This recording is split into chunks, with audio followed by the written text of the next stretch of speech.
Pemirsa, kasus tangkap tangan pegawai Ditjen Pajak menjadi titik awal KPK untuk menelusuri dugaan permainan korupsi di Departemen Keuangan.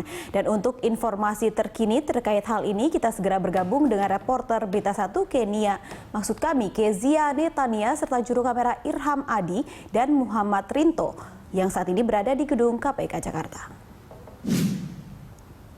Ya, Kezia, KPK hari ini diberitakan melakukan penggeledahan terkait dengan operasi tangkap tangan pegawai Ditjen Pajak. Bisakah Anda jelaskan informasi mengenai hal ini?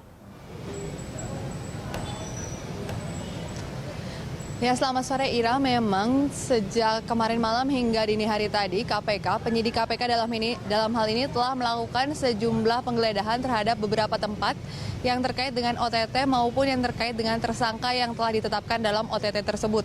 Di antaranya adalah yang pertama kantor Ditjen Pajak di Jalan Gatot Subroto. Seperti yang diketahui ini merupakan tempat berkantornya Handang Soekarno, salah satu dari tersangka yang ditetapkan oleh KPK. Selain itu, penyidik KPK juga telah menggeledah kantor Eka Prima Ekspor Indonesia yang merupakan kantor dari Rajes Raja Monahan Air yang merupakan direktur dari PT Eka Prima Indonesia tersebut. Selain itu juga KPK telah menggeledah rumah dari Rajes Raja Monahan. Rumah ini merupakan tempat OTT KPK Senin malam lalu, di mana di sana disita uang sejumlah 1,9 miliar rupiah dalam bentuk US dollar.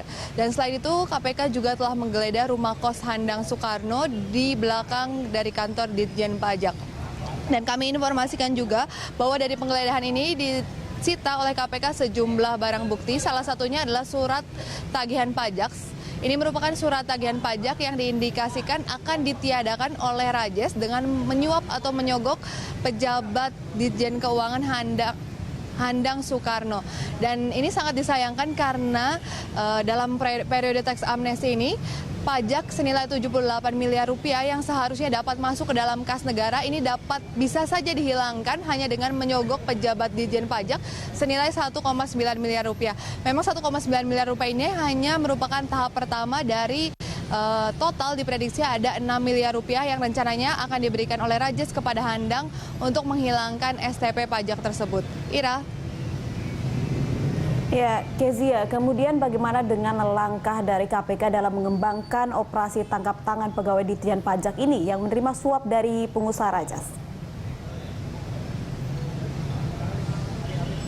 Ya Ira, memang hari ini belum dilakukan penyidikan lanjutan terhadap kedua tersangka yang sudah ditetapkan tadi.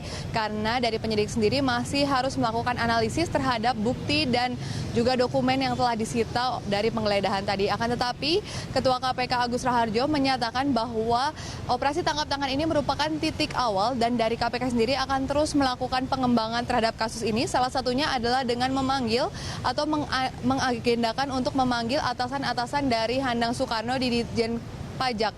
Selain itu juga KPK berencana akan menyelidiki aliran dana dari kasus suap dari pejabat Ditjen Pajak tersebut. Dan menanggapi hal ini tadi Sri Mulyani yang kemarin datang langsung ke dalam konversi yang diselenggarakan KPK terhadap kasus suap pejabat Ditjen Pajak ini menyatakan bahwa Sri Mulyani akan membuka pintu seluas-luasnya bagi KPK untuk menyelidiki atau untuk mengupas tuntas dari kasus ini dan kasus-kasus lain yang mungkin saja terjadi di Ditjen Pajak. Karena Sri Mulyani sempat menyatakan juga kekecewaannya dalam periode tax amnesty ini adanya kasus suap ini atau OTT suap ini merupakan sebuah langkah menodai atau menciderai upaya yang dilakukan Ditjen Pajak selama ini dalam periode tax amnesty. Akan tetapi Sri Mulyani menyatakan tetap optimistis bahwa adanya OTT ini merupakan sebuah peringatan dini kepada para wajib pajak nakal maupun kepada staf pajak yang nakal agar kedepannya tidak ada lagi yang bermain-main dengan kasus korupsi yang serupa terkait dengan pajak. Ira. Ya, baik, terima kasih atas informasi Anda. Pemirsa, demikian reporter Kezia Netania beserta juru kamera Irham Adi dan Muhammad Rinto melaporkan langsung dari gedung KPK Jakarta.